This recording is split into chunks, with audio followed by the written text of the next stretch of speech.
I was so excited to get my shipment from Last Bottle Wines in the mail the other day, full of incredible red wines, all from Napa Valley. I love wine tasting, so having this to my door couldn't be happier. Also, couldn't be more excited that today's episode is brought to you by Last Bottle Wines. If you don't know already, they're a Napa-based online wine shop with a twist. They offer just one handpicked wine per day until it sells out, and they're always at incredible prices. We're talking 30 to 70% off retail. And the best part is that there's no subscriptions, no fees, and no minimum purchase. And I could not be more excited to bring this offer right now because they're having a marathon sale, which is coming up March 28th and 29th. Even better, we're offering Dateable listeners 10% off your first order with code DATEABLE. So if you are a wine lover like me, this is a great time to join. And did I mention that shipping is 100% free? So what are you waiting for? Mark your calendar for March 28th and 29th, or get on it earlier if you want. You can sign up at lastbottlewines.com and use code DATEABLE and find out why Last Bottle is the most fun way to discover and buy amazing wine. We are so thrilled to be partnering with Hinge. Hinge is the dating app designed to be deleted. As you all know, I'm a huge Hinge advocate as I met my partner of almost 3 years on the app. Even before meeting him, Hinge was always my go-to app because I met more relationship-minded people here and had some great dates. Clearly, I haven't been on the app for a little while, but I re-downloaded it to check out some of the new features. One that stood out to me was the voice prompt, my best friend's take on why you should date me, where your friend can hype you up. Not only does this make the profile creation less daunting, but it's not always easy to see your own green flags. So to test it out, I asked Yue some fun prompts to get her take on what I could put if I was dating again. So the first one, how long have we known each other? What was your first impression of me and how has that changed? Julie and I have known each other for almost 10 years. My first impression of Julie was that she's very social, but I've learned that she has a lot more depth to her beyond the social butterfly that she is. My next prompt, what do you think are my green flags? I would say she's deeply loyal. She believes in love, curious mindset, and she is fearlessly ambitious. And then last but not least, what kind of friend am I? Julie is the kind of friend who will always have your back, no matter what. Damn, that feels nice to hear. So download Hinge and try voice prompts today. Then find someone worth deleting the app for. The Dateable podcast is an insider's look into modern dating that the Huffington Post calls one of the top 10 podcasts about love and sex. On each episode, we'll talk to real daters about everything from sex parties to sex droughts, date fails to diaper fetishes, and first moves to first loves. I'm your host, Yue Xu, former dating coach turned dating sociologist. You'll also hear from my co-host and producer, Julie Krafchick, as we explore this crazy dateable world. Hi, friends. Welcome to another episode of the Dateable podcast. We are Yue and Julie, your dating Sherpas, and we are here to help you through this tough time of modern dating. And it's always been a tough time. It's never been easy, but it shouldn't be easy. It should be a little bit hard. If it were so easy to find love, then love wouldn't be that coveted. No, there's a reason why we have this podcast. It does make me laugh a little every time you say dating Sherpa in a good way. It gives a little chuckle, but I think it is important. And I agree that sometimes we want to just shortcut to the end. But all the stuff that we learn along the way is so valuable into how we show up as a partner and what we're looking for and the relationships we have. And I think this is why we really want to do this topic today with Yue's friend Rob. So we're like, we need to get Rob on this podcast because I met him when we did an epic night in New York. Do you remember that night? We're like, how can I forget? We're just gonna, go to dinner, be home by 10. 4 a.m. we rolled in, I think, after going to a gay club. Your uncle's like, where have you been? Yeah. So, yeah, there was an epic night and I loved Rob from that minute. And we did a hula hoop challenge with him on his YouTube channel, which was also my other interaction with Rob. But you've known Rob for years. I've known Rob for a very long time. I've known him since we were wild single babies in New York City. And I love that guy. And it's so fun to see his evolution. We're both the same age, even though he claims that he's older than me. We're literally the same age. age. And You like corrected him. She's like, I'm the exact same age as you. he always talks to me like, I'm older than you. I'm like, no, you're not. You are the exact same age. We're both 41. He's like, I'm 1 month older than you. Yeah. But it's so wonderful to have friends in your life where you stay friends even though you're different people now. And I feel like we are different people now. I mean, the times that I've spent with Rob in New York City were the times that I were blackout drunk. So I didn't even remember those times. I do not remember what happened during those times. But now I think as we are approaching our 40s, and it's just been nice to see things kind of change and progress. And this is what this conversation is all about. It's kind of like how you see your love life and dating and relationships differently in every stage of your life. I mean, I love this conversation because I think we can all relate, no matter what age we are. Is who we are today is not who we were yesterday. And that's a good thing. I'm glad I'm not the way I am when I was in my 20s. But I think looking back on it, and of course this is like hindsight's 2020, it's always easier in retrospect. I think a lot of the times that I thought I was ready for a relationship, I wasn't. And what I viewed a relationship to be was basically like, I think in my 20s, I was just looking for someone that would like go out and party with me, with my friends. Yeah. Like that isn't really like what a relationship is at all. And I think looking back on it too, even my most serious relationship before my current partner, I thought, this was going to be the person I married. We were so connected, intertwined, and I realized we were not whatsoever. Like now that I've seen the next progression of what a relationship can mean, we were essentially living separate lives and would see each other when it was like,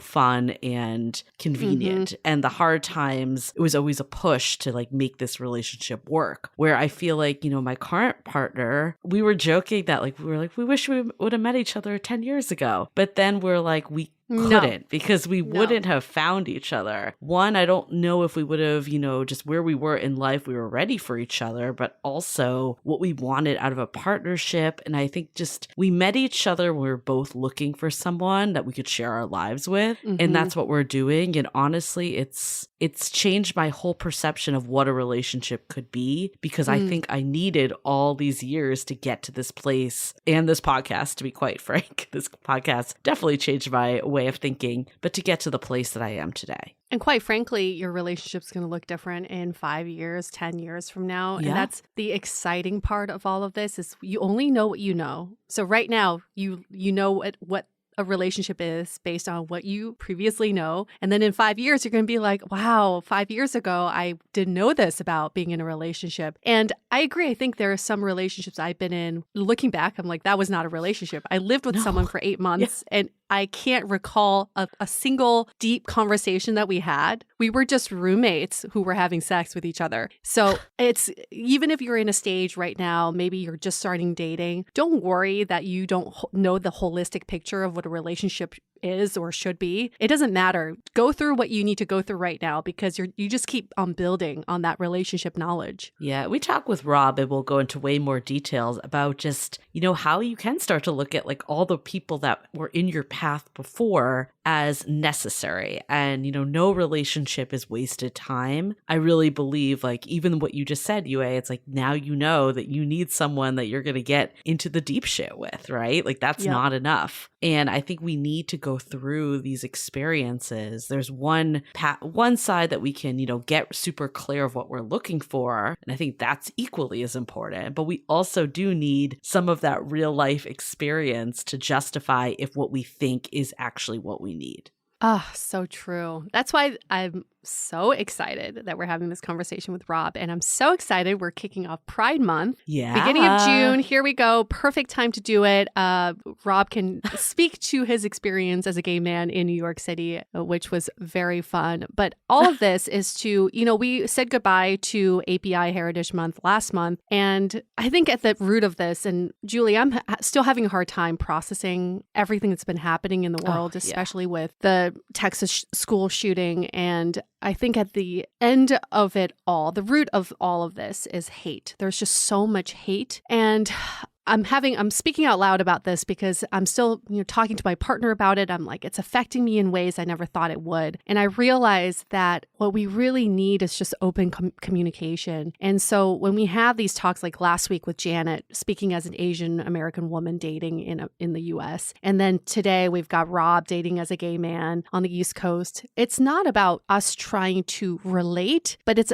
about us just caring, just giving a fuck. Yeah. All we need to do is just give a fuck about other people. And when we give a fuck about other people, we don't hate people. We start to build empathy and love for others. And I really just encourage, I'm saying this as words of encouragement for myself, is that when I speak to others who I may not relate to, and that is absolutely fucking okay, I just need to be open and open my heart to other people and learn from them and just talk. That's it. Openly talk to them. I think learn is the key word. And, you don't have to know what to say. You don't even have to say anything if the situation doesn't call for it. I think a lot of times people just want to be seen and heard. So that's a big piece of it. I think sometimes we avoid certain situations or conversations because we don't know how to respond. And we don't always need a response. So I think just letting go of that is first and foremost. And I agree. If we can change the way we interact with people as always trying to seek connection, even if we feel like we have nothing in common. I'm thinking out loud, and it could be many different scenarios, but I just feel like there's so much with Republican versus Democrats. It's so taxing and it needs to be either or. And we're always pitted against each other. This me versus you mentality has got to go. Yeah, this winning and losing. Why can't we all just win? It doesn't mean that there needs to be losers. And I think that's what politics really brings out in people, is that they have to win, that someone has to lose. What if there's a win-win scenario? My partner actually taught me this because he does a lot of business negotiations. He's like, I never want to take advantage of the other person. I want to find a win-win scenario. And that is the best scenario of all. So I feel like this idea of us being different is not exactly the right way to go about doing things, because we're not different. We're all the same, just wearing different meat suits. I love this term, meat suits. And we're all the same on the inside. And I really, truly believe we can find that connection with other people. And this hate is really tearing us apart. We're killing our own children. What the fuck? Here's us having a podcast about dating, and you all, you're complaining about how hard it is to date. We are so fucking lucky that we got a chance to date. These kids didn't even have a chance to date and find a romantic partner. That is just completely devastating and heartbreaking to even think about. So I actually saw something in our Facebook group that brought me great joy. While we're talking about hate, let's flip it to joy. And I think it relates to this conversation too, of accepting people for who they are and seeing the beauty in the difference. I love what your boyfriend said, the win-win mentality. How can we both win and not pit each other and have this competition feeling? So Sarah posted in our Facebook group, just passing along something related to online dating in case it helps others. Turn off most of your filters, truly, even for things you think are deal breakers. I did this before I moved to Chicago and connected with someone deeply over my last several months before moving. I still move, which was heartbreaking, but I'm so grateful. One of the takeaways was that it taught me to use fewer filters. Yes. Once in Chicago, I used fewer filters again, and one important one I left off by accident, and had so many more legit conversations. I'm dating someone now, and it's still early, a few months in, but I credit using fewer filters to our connecting. A couple of things I thought were deal breakers aren't. I'm still not compromising either. Maybe run an experiment and see what happens. Good luck. Yes, preach. And I love this because I feel like, we talk about dating with intentionality in this episode too. And I always feel like that is the key. But what does that mean? It's so vague when you say it. And Rob definitely helps break it down a bit more. But I think with intentionality, sometimes we think we need to get this list so finely tuned that we know exactly what we're looking for.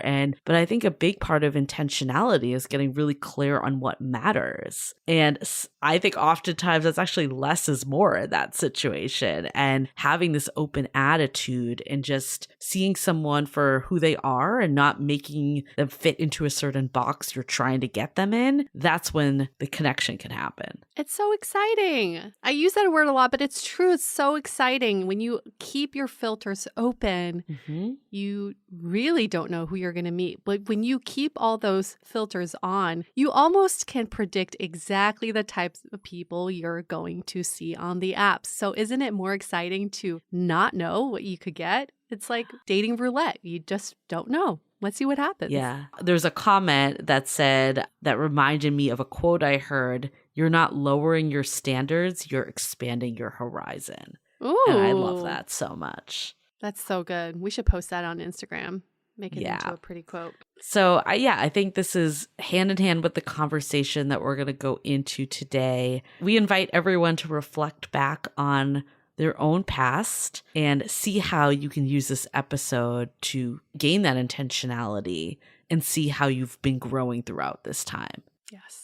Okay, well, before we get into it, a few quick announcements. We mentioned the last couple episodes that we are relaunching the Finding Your Person program, our flagship program, and so excited to bring in another cohort. We do have a video series that explains what this program is and gives you some tips here and there. So before you even get into it, you can learn more and arm yourself with some techniques and, pushing yourself out of I think this is, again, the perfect episode that really shows that sometimes we get in our own ways and we need to start to think differently. So pushing you out of your own way and helping you reframe how to approach dating. So we are going to be releasing the first video in this series starting June 2nd. So if you're catching this real time, you want to get on it ASAP. If you're not catching this real time, then you could always go and sign up for the waitlist anyways for future releases. But check out findingyourperson.com to add yourself,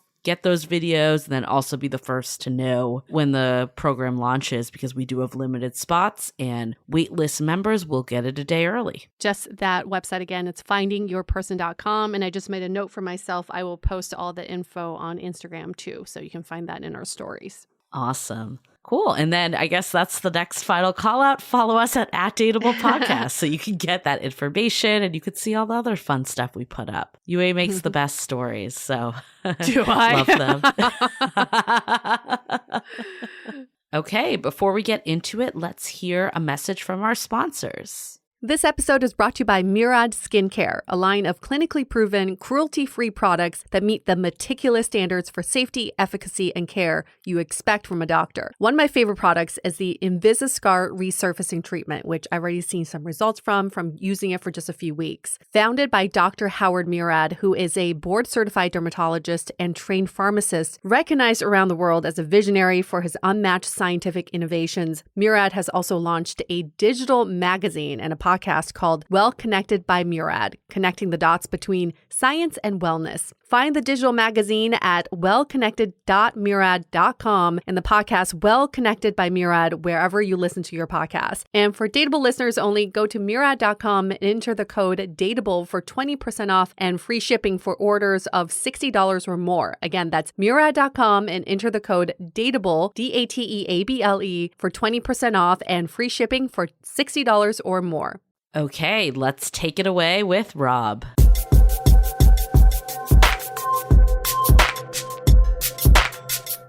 Okay, we're just going to get right into it. We often talk about the pressure to settle down, and many of us have felt this pressure even in our 20s. But our guest today, Rob, who's a good friend of mine, is going to walk us through his 20s and his 30s about how he didn't really feel the pressure to settle down and where he's at today. And Rob, just to confirm, you've had 13 boyfriends to be exact? 13 and counting? Okay. 13 and that's it, I would say, at this point.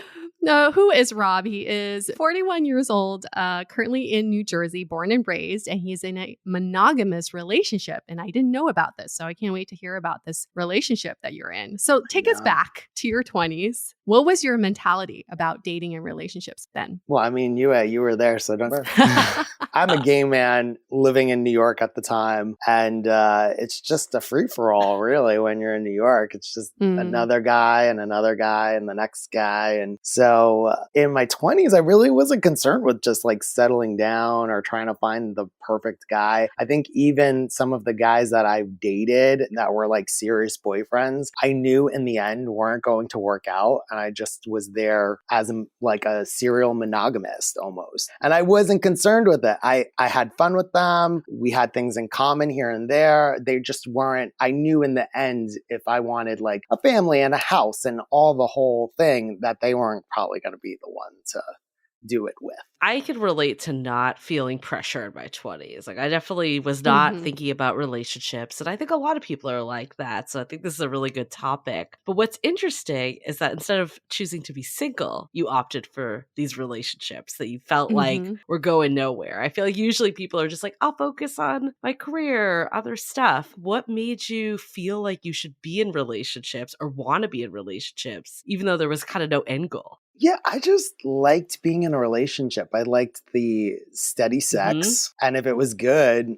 I mean, why not keep that one person that's like really kind of knocking your socks off, you know? And I don't know. I mean, they weren't long relationships. I should mention that. They were maybe 2 years max each or less. That's pretty long, I was going to say. I'm thinking 2 months. I know. He's like, I mean, you're just talking about people that are in relationships for like years, 5 years. Oh, I've been with them since high school. And I'm like, yeah, I just met him like at a bar last month. You know what I mean? But even with that, those 2 years, I still went on to the next and then the next and the next. And I didn't mean to honestly, just saying, it's not like I needed it. At the time, I was young. I was maybe a little bit better looking. And I didn't really find it an issue in New York per se. If I was in, rural Pennsylvania or somewhere in the middle of the country, I think it would have been much harder. But in New York, gay guys especially are a dime a dozen. So you kind of you're like, oh, well, next. And I just never really had an issue. And then always the guys that I was with wanted to be in a relationship. So I didn't mind like keeping them with me. That's the part I find interesting though, is because like the stereotype, and maybe this isn't true, is that gay guys don't want to settle down and, are just like more promiscuous and dating a bunch of people. And then New York, you always hear how difficult it is to settle, or not settle down, for everyone. Yeah, like you hear how difficult it is to find a relationship. I guess, how was your experience different? Because it sounds like you had quite a different experience. I will definitely say the stereotype from my perspective of gay guys not wanting to settle down is true to a certain extent. I feel like guys that are coming or approaching my age are now ready to settle down and they're scampering for, whatever's left over kind of thing. Cause they're like, wait a minute, I maybe have a good maybe 40 years left to like get myself together, get the house, get the kids or dogs or whatever you want. So I think at that age, just like maybe anyone really kind of starts thinking in the long term. But also, the gays kind of invented Grindr, like the dating app thing. Like that wasn't even a thing for straight people at that time, right? And it's still not a thing. Well, Tinder it came is. from There's Grindr, Tinder, there's Bumble, look, Tinder, Bumble, OkCupid. Oh, so you're saying Grindr is in like a dating app? Dating app, yes. But even before then, there was just computer apps for gays where you chat and you can meet someone local. You can narrow it down to like the city or even in New York, you can narrow it down to the neighborhood. And I was using that. And that's how I was really meeting most of I think maybe the majority of my boyfriends and guys that I've dated, I met off of apps, and because it was really accessible and easy and we kind of like invented the game. So that kind of balled me into like meeting more people than I even would normally just going out. So that opened the pool twice as much. I understand having the options, Rob, but where I feel there's a disconnect in my mind is you have all these options, but they all want to be in relationships with you. And you stay in these 2-year-long relationships. One question is, why even jump into these relationships? And two is, why do they eventually end? Why I was in those relationships was what I kind of explained before, was like, sex was good. I was attracted. We looked good going out together. I had fun with them. Like all those like trivial, stupid things that you think of when you're in your 20s and maybe even early 30s. Now, how they didn't last is the same reason why I knew they wouldn't last. And that's because they just weren't in it for the long run for me. I knew it had to have an expiration date at some point. I mean, when the sexual part runs dry, even just maybe some of the physical attributes run dry, you start to realize, it's just like monotonous. Every day is the same shit you got to deal with. I can curse on here. Right? Yeah. Oh, okay. Everything. Say it all. I can say it all. Yeah. When you're dealing with the same like things that you've talked about and you tried to get over. And then after that, you're just like, I'm just here. This is what it is. And this is as good as it gets. And if it's as good as it gets, do I really want that? And then I'd be like, I know what I really want. I'm over it. Some of them were hard. Some of them you're like devastated over, but because it's just the loss. But once you're over that loss, you kind of realize,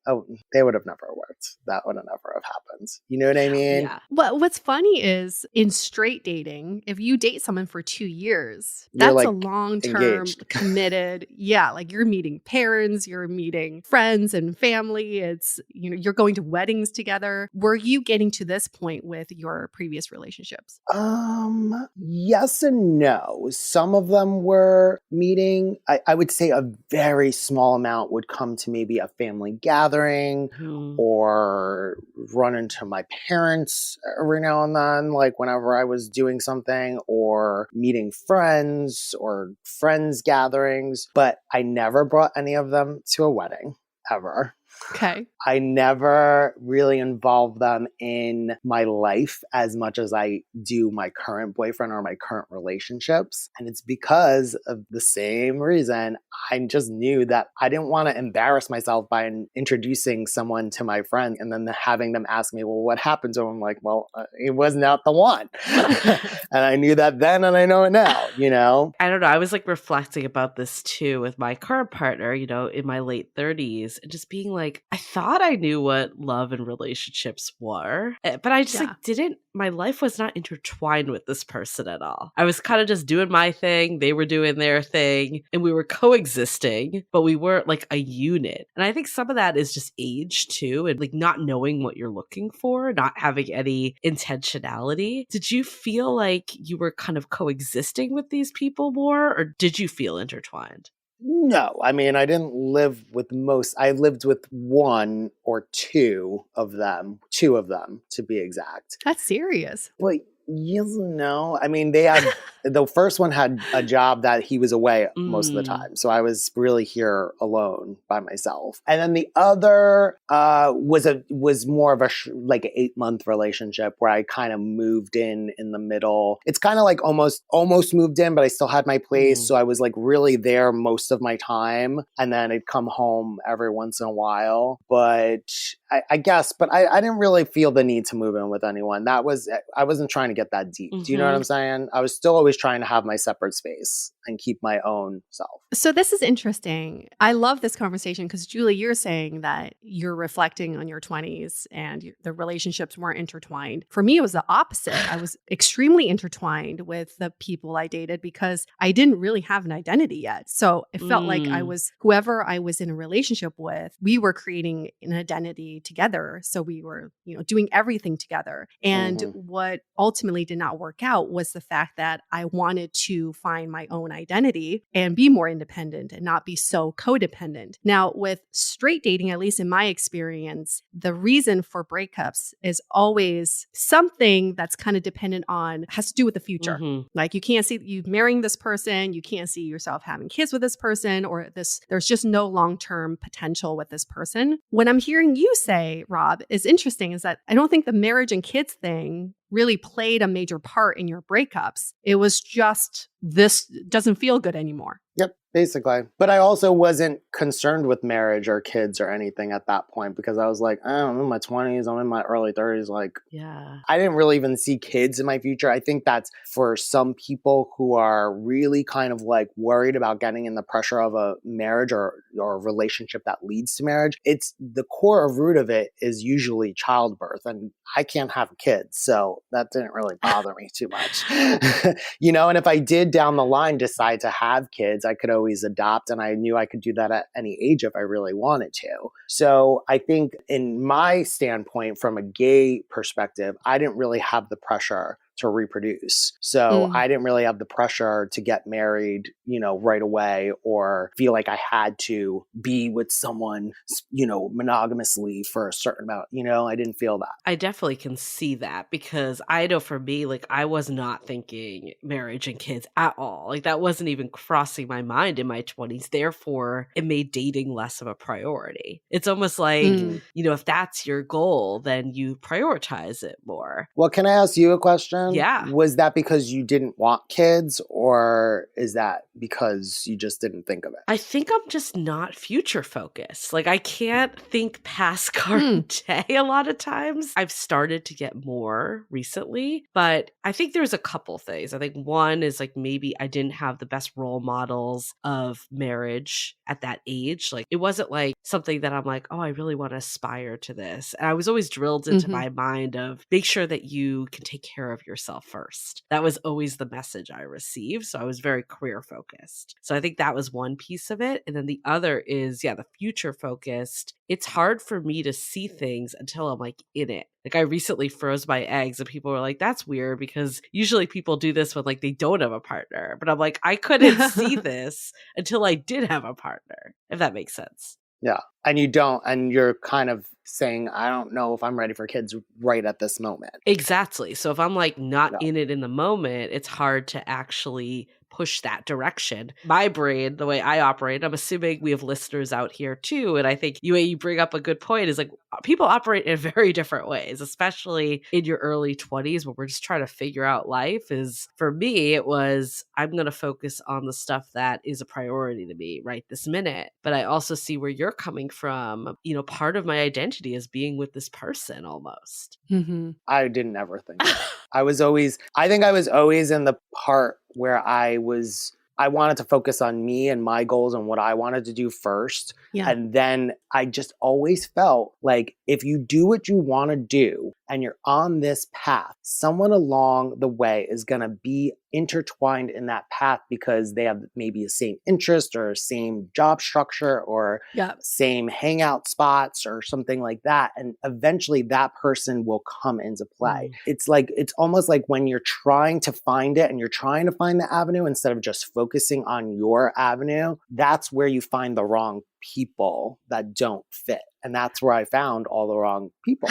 I feel like that's exactly how I would describe you in the years I've known you, is that whenever we go out, it's never your priority to find a guy. I always would. You would. No, I'm just kidding. But that's the thing, you would. And I would, in my mind, I would call these hitchhikers, because Rob is like on his own journey and he would pick up these hitchhikers along the way and then he would drop them off somewhere else. But it's interesting that that's how you kind of saw your love life, is I'm going to do whatever I want, and I want to have fun and seek the most I can out of my life. And whoever comes along, they come along for the ride. So has your views on marriage, kids, has that changed now that you're 40s? Yes and no. So I think when I was younger, I said, if I'm going to have kids, it's going to be in my 30s. Like, that was just kind of like, if it happens, it happens. If it doesn't, it doesn't. And I did really want kids when I was younger, believe it or not, even though it wasn't a pressure for me because I knew I didn't have a time limit on that. I think as I got older, I started to say, time has kind of crept on. And I think in my 40s, past my 40s, and I start if I have a kid, I have to raise that kid till like 18 and beyond. When am I going to have time to go on vacation? When am I going to have time to like live my life and relax and retire? You know what I mean? So I think that for me kind of went out the window, aside from my sister having twins, and those are kind of like my kids too, you know what I mean? I felt satisfied with that, being those are the kids that are going to be in my life, and I'm okay with just getting a dog, And I think my views on marriage, I think I've always kind of dreamed or thought of getting married, but I think when you get in your 30s, you just don't give a shit anymore. You just kind of like say, fuck the world. I'm just going to live my life the way I want to do it and be happy. Really? Is that how you felt in your 30s? Yeah, I think as soon as I turned 30, I was like, fuck everyone. I'm just going to do whatever the fuck I want to do. That's what I want to Okay. get into is like, okay, so 20s, it's like you're like, grabbing onto these people that ultimately aren't going to work out, but you're like, this is fun, sex is good. What's the 30s like for you? Like, how many of these 13 boyfriends were like in the 20s versus 30s? They dwindled. Okay. It wasn't as consecutive. You know what I mean? Like I wasn't getting out of a relationship into a relationship out of a relationship. It was more spaced out through my 30s now. So now we're still racking in some boys. For anyone concerned, they're still coming in. They're still coming in. But the years between the relationships were greater than before. You weren't a serial dater anymore. Not anymore because, you start kind of saying, oh, do you want to deal with bullshit? I think that's the real word is like in your 30s, I think you start not dealing with bullshit anymore. You're like, oh, that's bullshit. That's bullshit. I'm good. You know what I mean? So through my 30s and the end of my 30s especially, I started maybe taking more relationships seriously, but at the same time, I was getting into relationships with people who had drug abuse problems or substance abuse problems or alcoholics. And I kept attracting these kinds of guys. Why? I don't know why. I mean, it just kind of happened. I was always felt the need to try to help them. Like maybe I can help them get on my path so we can start maybe being together. Maybe I see a promise in the future. But I realized with dating those certain types of people is that they really need to be able to help themselves before you can join them and be in their life. They have to want the help. They have to want to be better. And when I found that, my help was just kind of being pushed aside, I was just like, that's the bullshit I don't want to deal with. So it would be out the door. You know what I mean? So yeah, that was the 30s. And now 40s, I was just like, we went through a pandemic and I was like, Lord Jesus, what's going to happen? what are we doing here? But in my 40s, I started really just kind of manifesting my life more and really putting out there the being of what I wanted my life to be. So saying things like, I have a successful digital media career. I live on the beach because that's like my biggest thing. I want to live on the beach. And then I started putting into what I wanted my certain type of partner to be, because I said, if I'm going to find someone, I need to find someone that is really in the ballpark of almost exactly what I need in my life. No one's perfect and you're not going to find everything. Right. Well, something you said to me last time when I was in New York was because you have a successful digital media career and your YouTube and TikTok, they're all taking off, that you were looking for someone who really respected your career. And I thought that was the first time I ever heard you say that, because I remember you were dating someone and he was like, what is this career that you have? And it's everything to you and you've worked so hard for it, but that's such a priority in your love life now. Is that something that brought you to your current man? Yeah, you kind of hit it right on the nose without me even knowing that that's what it was. I'm getting therapy on here and everything. You're part of the dateable way. I know, right? So I found that in my mid to late 30s, the guys that I was dating was still the 20-year-olds, the late 20s. And mid 20s. And I realized the reason I was dating them was because they thought what I did was so cool and they got it. They understood it. They respected it. And everyone was saying, why are you dating these young guys? And I'm like, oh, I don't know. I just relate to them. I feel like they understand what I do. Because every time I would go for the older guy, they would totally just disrespect what I did. Be like, oh, wow, you're just like you're also like an influencer. Oh, you're like one of those. Oh, that's your living? Is that a hobby? I'm like, what else do you do? And I just felt like I was always talked down to, and I always had to talk myself back up to them to make me seem like what I did was legit. Right. I had to be like, oh, well, you don't know that I have 250,000 subscribers on YouTube. I get sponsorships weekly. I built a business from nothing. It took me 10 years to build an LLC and build this business and make it super successful to where I got the Respect business.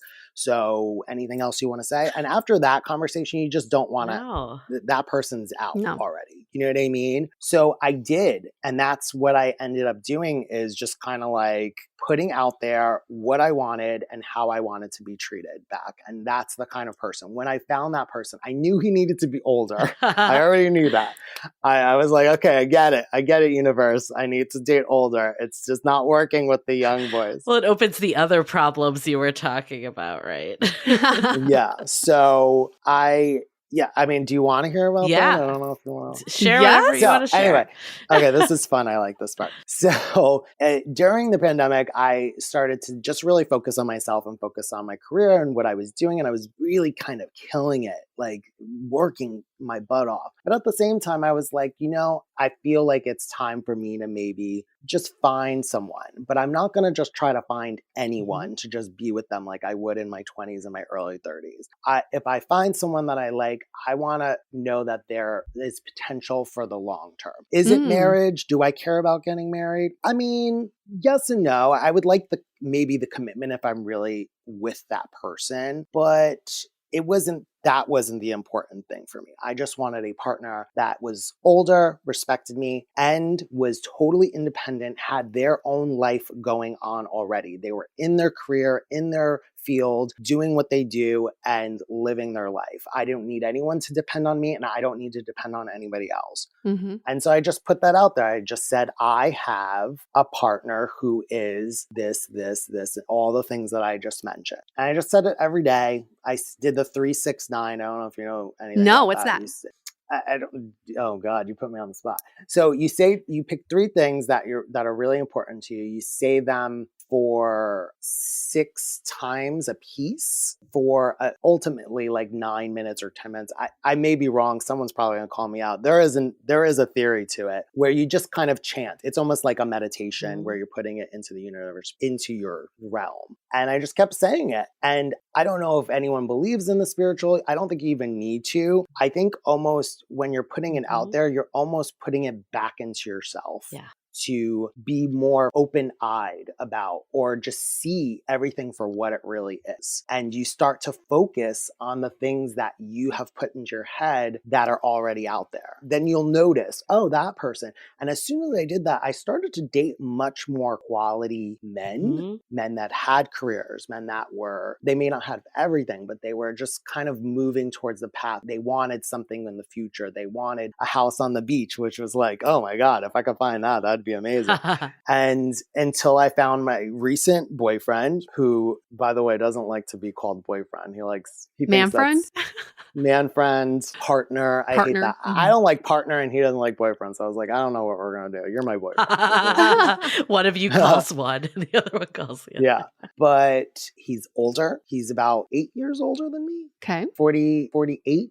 Yeah. And has a successful career in New York, more business side suit kind of guy. And I'm the artistic, crazy digital guy. But the one thing that he showed me right away is that he told me right from the first date that how impressed he was with what I do. Really, and he admired the fact that I created a business out of it. And, opposites attract. So I don't think he really wanted someone who was in a suit, and I didn't want someone who was artistic and trying to break into the business. No. We've both had those kind of guys in our lives. I was going to ask you if you don't mind sharing. Like, I love this. Like, sure. I think the intentionality is so important. That's exactly what huge. You hit. What else was on like your list of the 3 things? Like, outside of feeling supported professionally, is there anything else that you can share? What was outside? I wanted to live on the beach. I wanted a man who was independently and successful in his own right and not going to impede on what I do. And what was the last one? I definitely wanted to feel valid. I often felt invalid to people, some people, not all, some people that I've dated past. And I wanted to feel like I was doing something that was worth it. That was, and I don't need someone to validate that for me, but I wanted them to understand it for themselves, that I'm valid, you're valid, and we're both, even though we have totally different careers and he might make a lot more money than me, we're still equals in this relationship. And that's how I feel he treats me, like an equal. Even with, this world, we all know as entertainers and in this business, you have your ups and your downs, right? So I had a really great year before I met him. And now I've kind of slumped into like a transitional period where YouTube isn't doing like the greatest anymore. We all know that. It's kind of has a little slump, and then TikTok kind of went. So I'm doing this transition where I'm going over to TikTok and I'm not making the money that I was making then. And at one point I felt like maybe I should say something to him and tell him like, I'm not really making, like, I was doing really well and you're kind of meeting me now in my transitional point. But it didn't, and I kind of just alluded to that, and he didn't really seem that worried by it. It just, because he, again, was successful in his own right, and he doesn't have to worry about that. And he knows I pay my bills and I'm still working and I'm doing what I need to do. And he doesn't make me feel any less because of that. And that's the cool thing about this relationship. That's huge. Yeah, that's huge in a partner, because they want you for not who you are just today, but they want you for the journey of who you will become in the future. And we all know with anybody could get laid off or fired.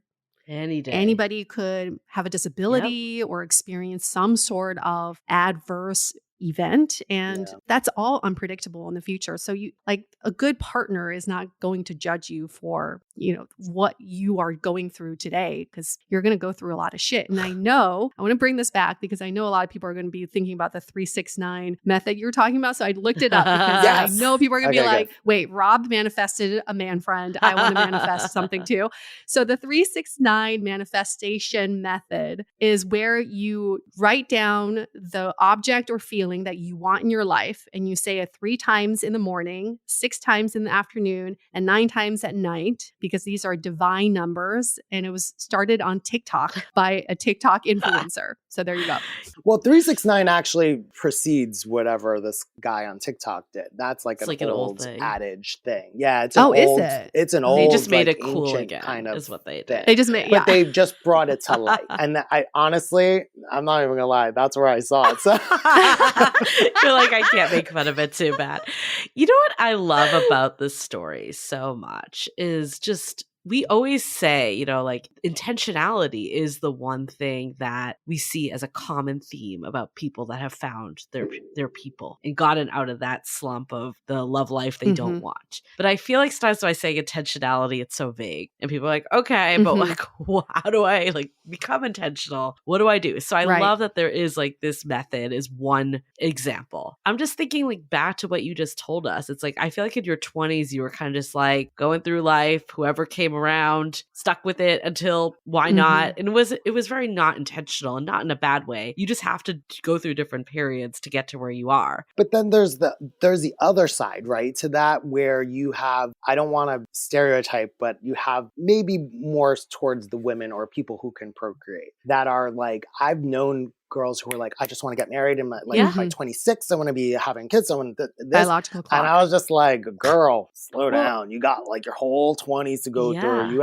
And they're like, but you don't understand. I have a biological clock and I really need to like work on this and then because it is true. The longer you wait, the more possibilities there can be complications or, things. But we, like what you just said, you're like, well, I just froze my eggs. You know what I mean? Like, I have a chance in the future, and we do have the technology and the technological advances now, from my mind, to not really worry if I was in that situation. Yeah. Do you know what I mean? I would argue those people, though, are very intentional. Like, they just became intentional from early age. Like, they knew exactly what they were looking for. And I mean, I think people's experiences differ dramatically. Even the three of us talking right now had very different ways of viewing relationships in our 20s, 30s, and, later, beyond. I'm not in my 40s yet. I'm not there yet, but I will be soon. But I think like what is interesting is like those people, yeah, you could argue they were very intentional from day one. I'm more on your camp, Rob, of like I needed to just experiment and like eventually get to where I needed to be. Looking back on it all, what other advice would you have for people that want to get more intentional, but feel like the word intentional is just so vague? I would just say anything that, like, sometimes people do vision boards or things. You don't need to do all that. Just focus, hyper focus in your head those three important things. Say them to yourself. Just be present, and it'll make you more aware when you are out. I think that is helpful, to be more intentional, just to be more aware, just to remind yourself what your goal is. What that goal is. Those things that you've said over and over to yourself, or just kind of wrote down on a piece of paper, put it on a mirror and just like see it every day, or use as your password. Say, you know, I've done that before. Yeah, me too. Where I've said like in my password to go on it in my email, I'm just, this is what I want, or this is what I have. I looked back at almost all the boyfriends that I've had and said, what didn't work and what did work? And that really molded what I wanted and what I needed, not even just wanted, what my life needed now. And so it really is. I mean, 13 boyfriends, maybe not. I mean, 13 is a lucky number, right? Or an unlucky number.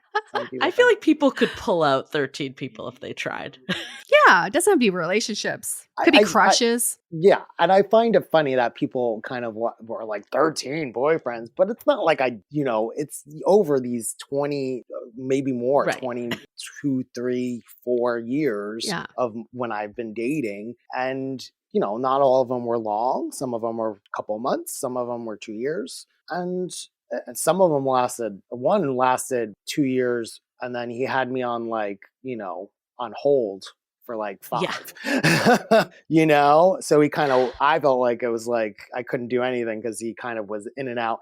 There. But, you know, you learn from that. I learned that I can't be a mom to someone. I can't change someone to make them fit my life. I have to accept that people are imperfect. And I had to improve my communication skills, because not just did I have to look at them, I had to look at myself and how I was in those relationships. And that has helped me nowadays, because that could be a complete turnoff for people when you're just too aggressively confrontational about everything, you know? So I had to learn how to just let some little things go that were just stupid and that didn't make any sense. And that's where we grow. Well, you got to become the person you want to date. That's true.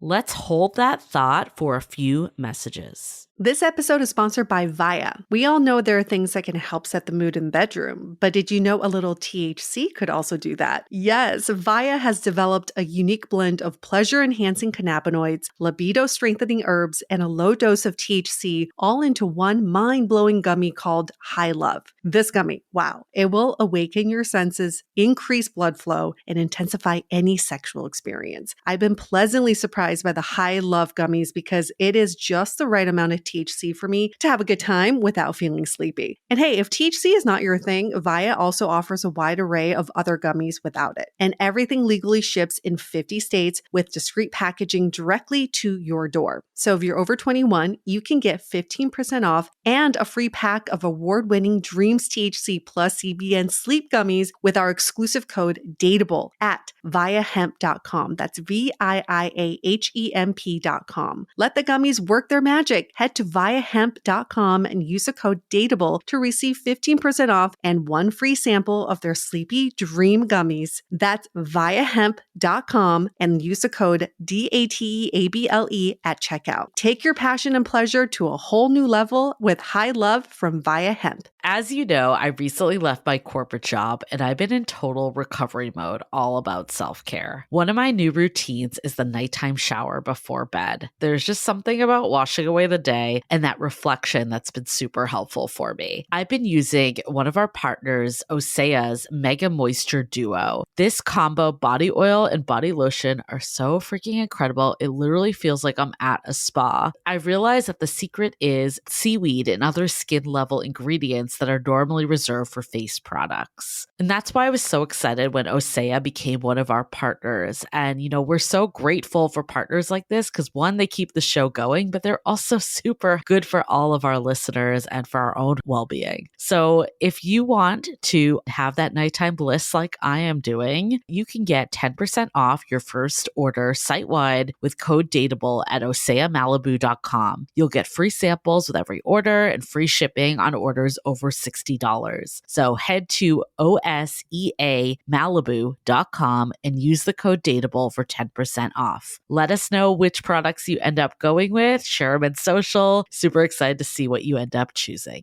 This episode is made possible by Armoire. Armoire makes getting dressed easy. With a clothing rental membership from Armoire, build the perfect wardrobe with brands that are high quality, unique, and recommended just for you. All you have to do is take a 5-minute style quiz and select items from your dynamic, personalized closet. The styles show up at your door in as little as 2 days. Then when you're ready for new clothes, just swap them out. Listen, I live in Southern California. There is absolutely no need for puffer coats or any sort of those winter jackets. But when I travel anywhere else in the world in these cold months, I'm often burdened with the task of getting winter clothes. And now with Armoire, I can just rent my winter wardrobe. It's brilliant. Right now, our listeners can give Armoire a try and get up to 50% off their first month. That's up to $125 off. Just visit armoire.style/dateable. That is armoire.style, spelled ARMOIRE.style/DATEABLE to get up to 50% off your first month and never worry about what to wear again. Try Armoire today.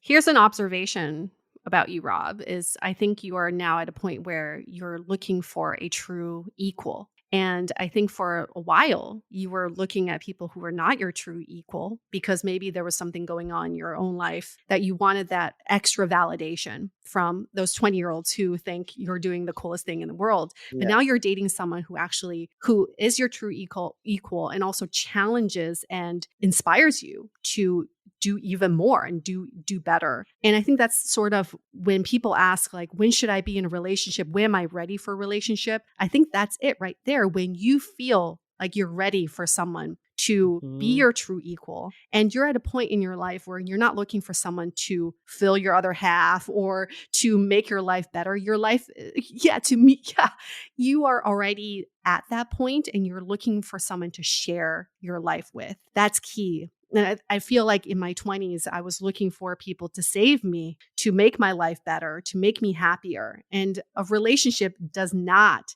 do those things. No. A relationship is something that you do with someone else to share with, to share your life and create a life together. So I think that's just really important learning to have. We gotta blame Disney for that. I feel like they totally fucked us. Fucking Disney.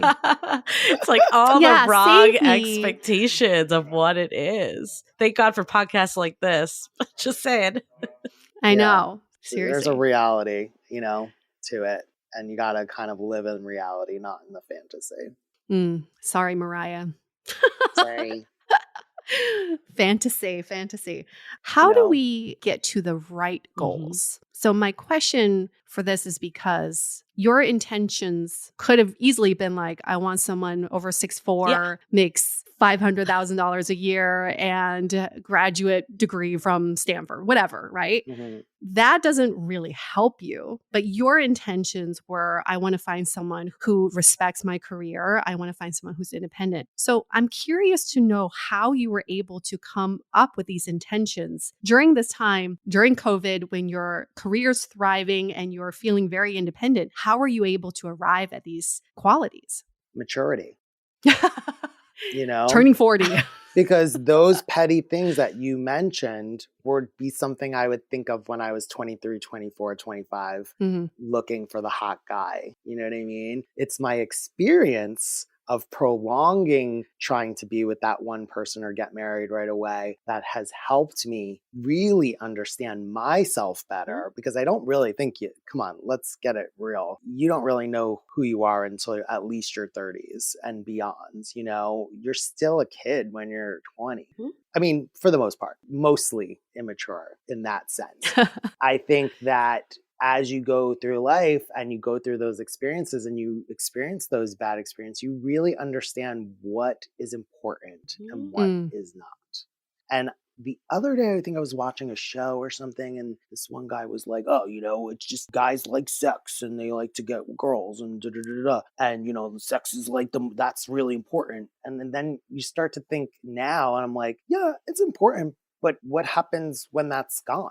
What happens when you're impotent or you're going through changes or you're getting older? Is that the only thing you're going to base the long term off of, is just how good that sex was or how many times a day you can have it? Like, those are just not the most important things. The most important things to me that I've realized down the road is, do I want someone to be there when I'm ailing and old? Do I want someone that I can help through that process and be there with and really have a deeper, meaningful relationship based off of experiences you've had and who you are as people and commonality? Like, other than sex, like, yeah, I've had a lot of those relationships. They lasted maybe 2 years where the sex was bomb. But beyond that, that's not going to make a long-term relationship last. That's not going to make a marriage last. There has to be more. And that's what I've realized as I've gotten older, is that sex is really, and it's crazy to say it, it's just not as important as it was when I was younger. And this is coming from a gay guy. You're like, no, it's true though. And I think like that's what I wanted to ask you. It's like all your experience over the years, like how would you define love now? And how do you think that's changed over the years? Wow. Big question. That is a really good question. Take your time. Can I start with my 20s, Yeah. how I defined love, and then take us through the process? Yes.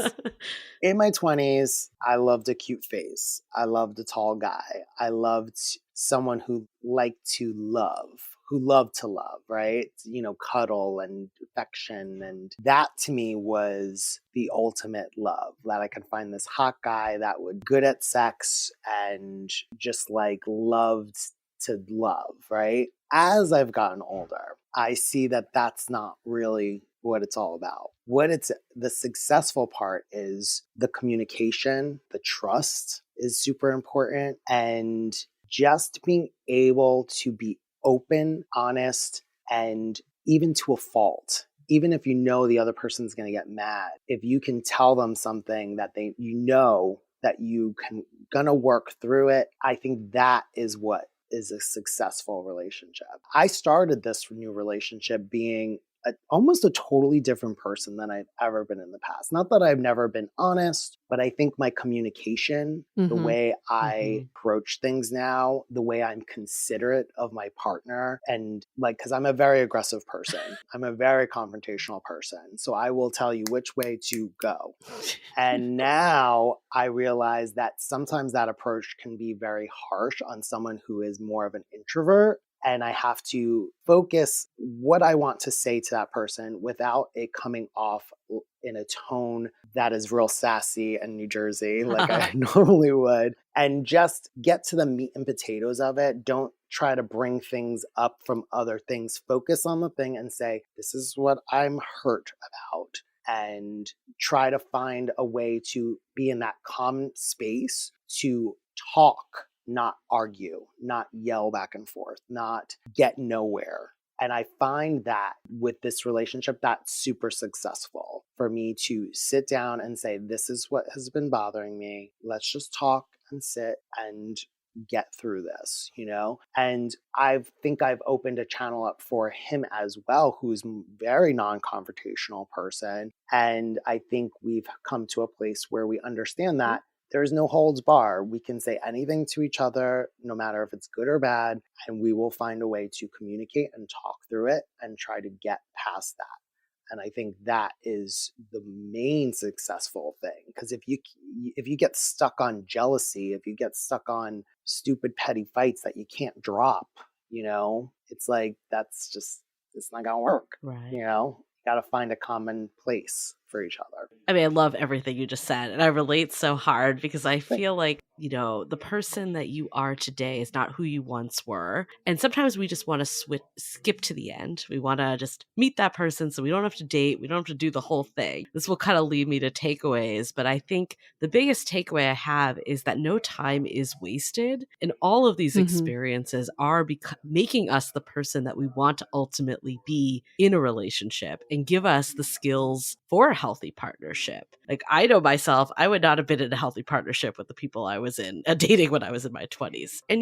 maybe other people, I don't want to generalize times because, some people might be there already, but everyone needs to go on their own journey and figure out, as cliche as it sounds. And my other big takeaway is that language matters. I was watching the Brene Brown special, and she basically talks about how we need to make sure we're naming our emotions correctly because it really does change how we view and interact with what we're going through. And what you said really resonated. We hear people all the time complaining about the dating apps, complaining about whatever they want to complain about. And I feel like that tone sets you up to get ghosted if you're always complaining about being ghosted. But how can we look at it the flip side, like you were taking us through, Rob, of how do I put out in the universe what I want to happen? And how do I start making sure that my language reflects that and not what I don't want to keep happening? I think that is so, so important. And ultimately, intentionality is the key to finding that person because you know yourself, you know what you're looking for. You don't take the bullshit. I think that is a big piece of it. No longer are we standing for things that aren't serving us once we hit that realm of being. Yeah, agreed. I do want to say, like, pertaining to the topic of the pressure to feel like you have to be in a relationship or married, would I like this to be, or do I see it being something in the long? I totally see this being in the long. Am I worried about it being something is another thing. I'm not worried because if it doesn't, I'm going to be okay. If it does, I'm going to be okay. That's so huge because I think that's a takeaway I have.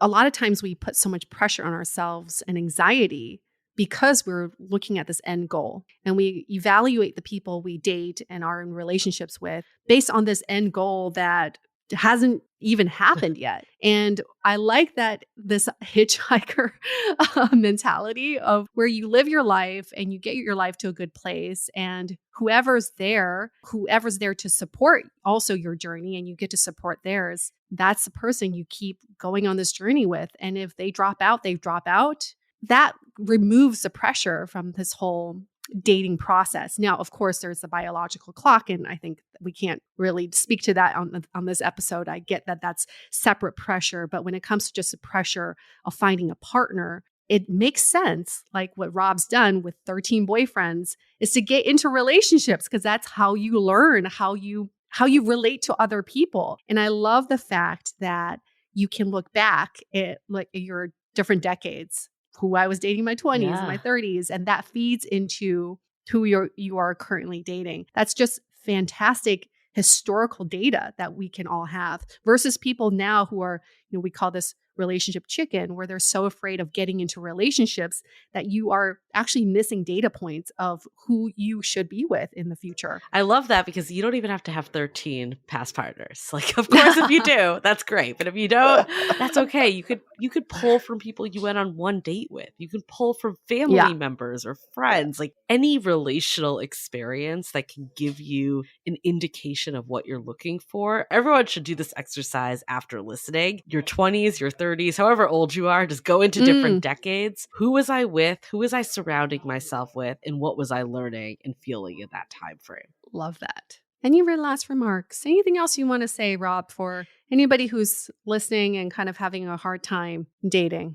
You know what it is? I think you ultimately know who's right for you and who's not right for you. Because even in those times when I was telling you I was dating the wrong people, I knew what was right and what was wrong. But you have to be ready for the right to come along. And if you're not ready for it, then just have your fun. And there's nothing wrong with that. There's nothing wrong with dating the wrong people. There's nothing. You learn so much. You learn a lot. You learn how to cope with them and yourself. So I think don't put the pressure on you for that person to be the perfect person or perfect match for you. Don't disqualify people that you don't see something future with, but you like the now. Like the now. Be in the now. Live the now. That's how you learn. Oh, I love that so much because we put so much pressure on finding the right person. But how do we know we're finding the right person when we haven't dated the wrong people yet? Yep. So go on with your mistakes. Thank you for giving us permission to date the wrong people. It's all part of the process. All part of the process.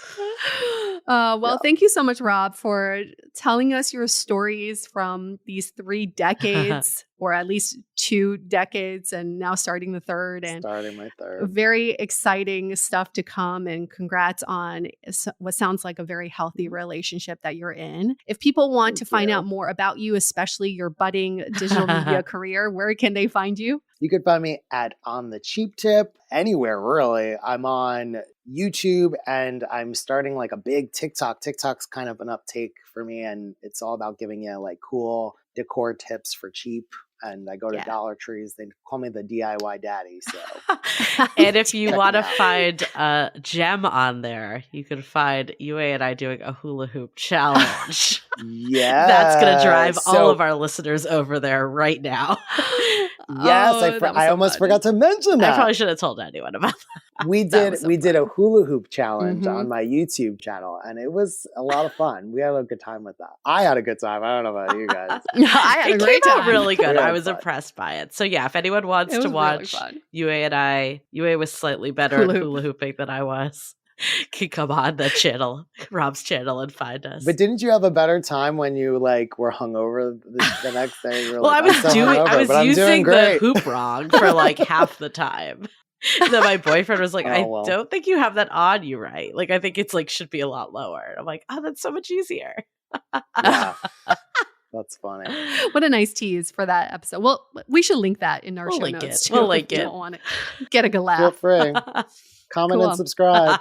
Yes, subscribe on the cheap tip. And on that note, for all of our listeners at home, if you like to get a cheap tip, you can go on Apple Podcasts. I don't know, that makes no sense. But go on Apple Podcasts and give us a 5-star review, a nice comment or so. We really love those. And those comments really help us get spectacular guests like Rob. So it really helps with our content. Thank you. Okay. That was so great. Thank you. All right.